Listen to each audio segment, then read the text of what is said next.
Okay, this is a short video to talk you through how you use the new Point conference form.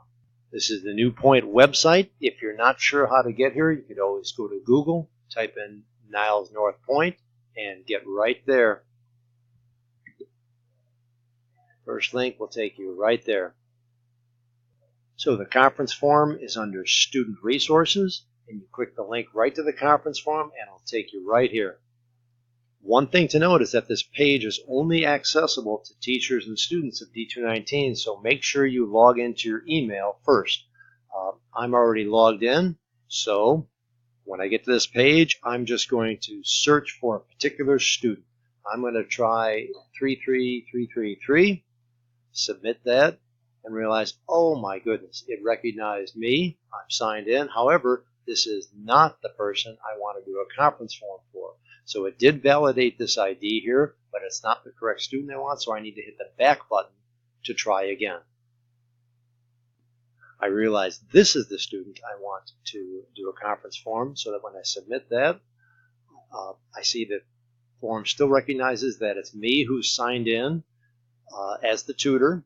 This worked for teachers and students, student tutors, and then this is the student I'll be writing a conference form for.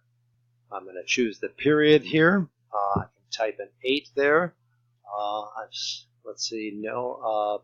Required visit, no. And I hit tab, and then I'm going to type in the last name of the teacher and get right to Ruth David for the teacher. The course will be computer science. And what materials? Let's say we brought his homework and code.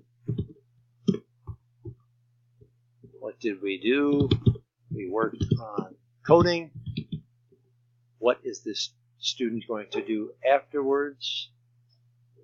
Oh, that didn't show up. I'm sorry. Here we go. And what is the 2T going to work on after the session? Hitting curveballs that are on the outside corner of the plate. No follow-up recommended. I'm going to put in my name here as a staff approval. I can do that. And go ahead and hit submit. Lo and behold, we've successfully submitted the form for Kyle Kanmotsu. The teacher, me, Mr. Ruth, will get an email with this conference form. Kyle will also get an email with the conference form. And basically, that's all you have to do. You can click here if you want to submit another form. Hope you enjoyed it.